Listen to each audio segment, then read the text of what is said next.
Between the Box with Neta and Neuro.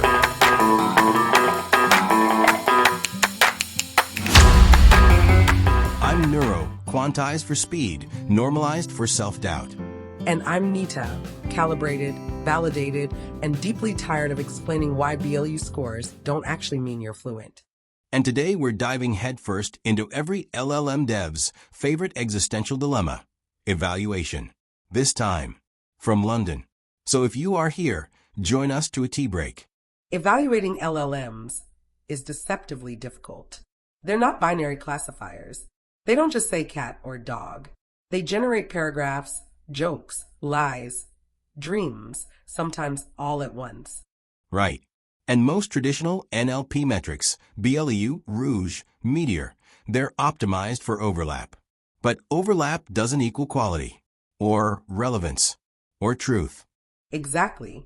You could get a perfect BLU score while confidently outputting factually incorrect nonsense, which, honestly, is how half the internet works. The deeper truth is, LLMs aren't meant to be correct in the old-school way. They're meant to be useful, helpful, convincing, and none of those are easy to measure. So, what is the state of the art in 2025? One big trend, using LLMs to evaluate LLMs. It's a little recursive, yes, but surprisingly effective. You generate a response, then feed it to another model and ask, was this a good answer?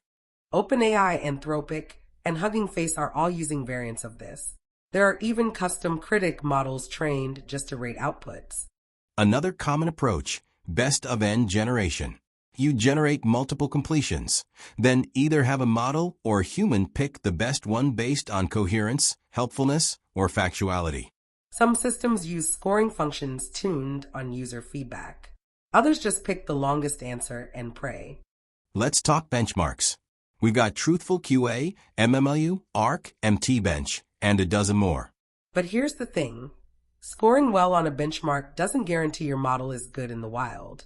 That's because benchmarks are static. Real users are not. Also, many benchmarks assume single correct answers when most real questions are multifaceted.